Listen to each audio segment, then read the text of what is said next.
अरे सैनी के फल फूल भगवान का जलियो सैनी में जीत जा दलियो सैनी से जवाब करो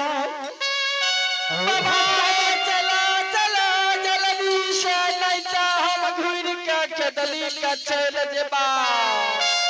हे जक्सी बाबू ये कहे से कहने जा रहल है भंडारा बड़ा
बाबा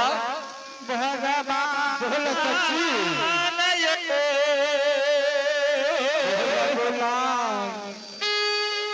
स्वामी जी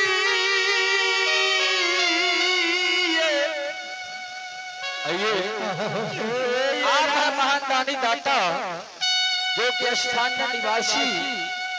वार्ड नंबर 6 के वार्ड सदस्य जी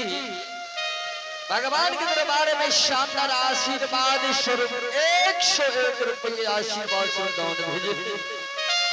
दानी की जय हो, दानी के समस्त परिवार की जय हो, दानी की हर मनोकामना पूर्ण करी हो ठाकुर की।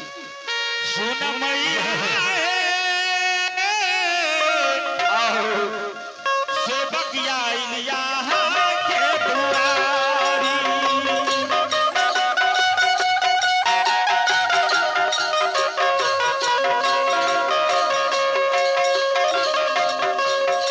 यहाँ के दुआर में मैया कोरिया रो गई कोरिया के काया मैया हिया में गई थी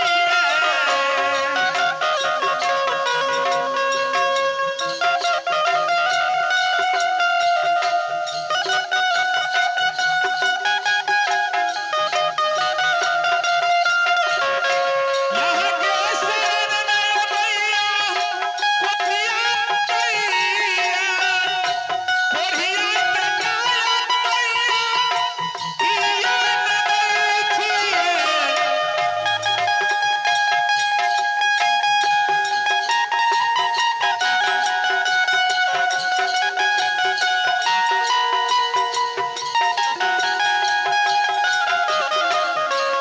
सुन मैया आइल बानिया के दुआरिया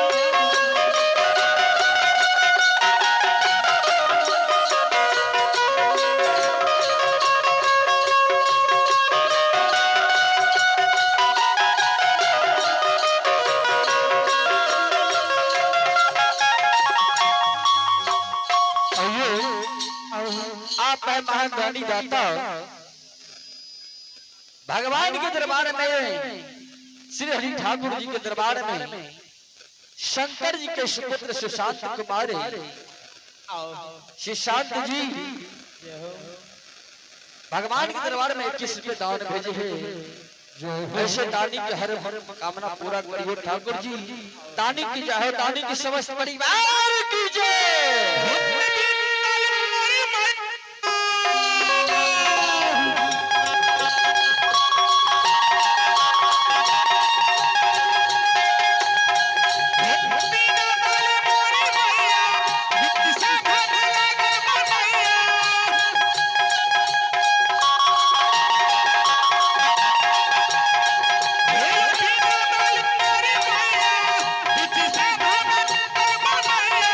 मैया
पीढ़ी पर देखलिए उजरे उजरे खून गिरैया स्वामी आ गए बेटा के शरीर में दिबरा समा गेलै स्वामी नाथ हे पति हे परमेश्वर स्वामीनाथ